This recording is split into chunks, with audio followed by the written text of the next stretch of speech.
I'm most proud of being able to do some science that's really shaped environmental policies that have been around long enough that we can see that they've worked. Probably the one that sticks in my mind is the control of phosphorus from sewage and detergents. There are now hundreds of lakes that have been recovered successfully from eutrophication, which is the turning green of lakes by superabundance of algae because we've over fertilized them with phosphorus.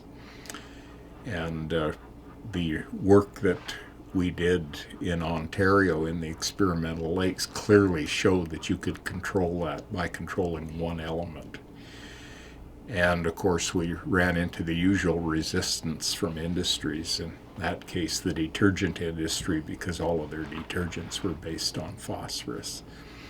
But after several years of convincing them, we finally got the legislation, and we can now see hundreds of case histories, including Lakes Erie and Ontario, that have recovered to a very spectacular degree.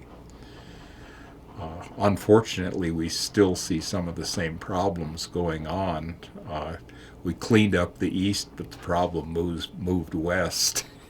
Here it's overdevelopment of lake shores by excessive cottage development and improper placement of things like feedlots and over application of agricultural fertilizers that are the main culprits. But it's the same problem. The solution's the same. The problem hasn't been recognized to the same degree in the West.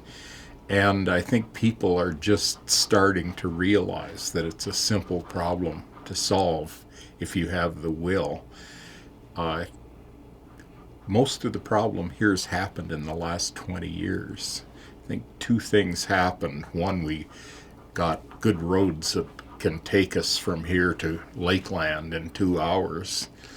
And the other is this fascination with bigger feedlots and more fertilizers so that we can grow more crops without thinking of where the excesses went.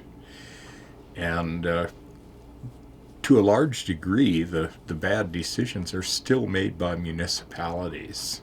A county with a nice lake in it, for example, decides if we let the developers come in and put 3,000 or 4,000 cottages in here, it'll be a big tax base. And somehow they still think that magically our lake is not going to suffer the same fate, largely because they don't know that there have been thousands of case histories before them where exactly the same thing has happened. I'm finding that the last few years, though, there are people who phone me up saying that, when you came and spoke against the development that we have here, you were right. So it's now, what do we do? And there's still this faint hope that maybe some magic bullet will come along and solve the problem, but it won't.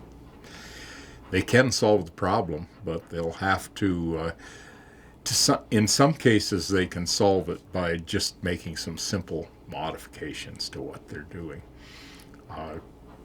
Don't use septic tanks right on the lake shore. Use pump outs or something, get the human sewage. Ban lawn fertilizer. Ban people letting their pets run loose on lake shores. Just some very simple things.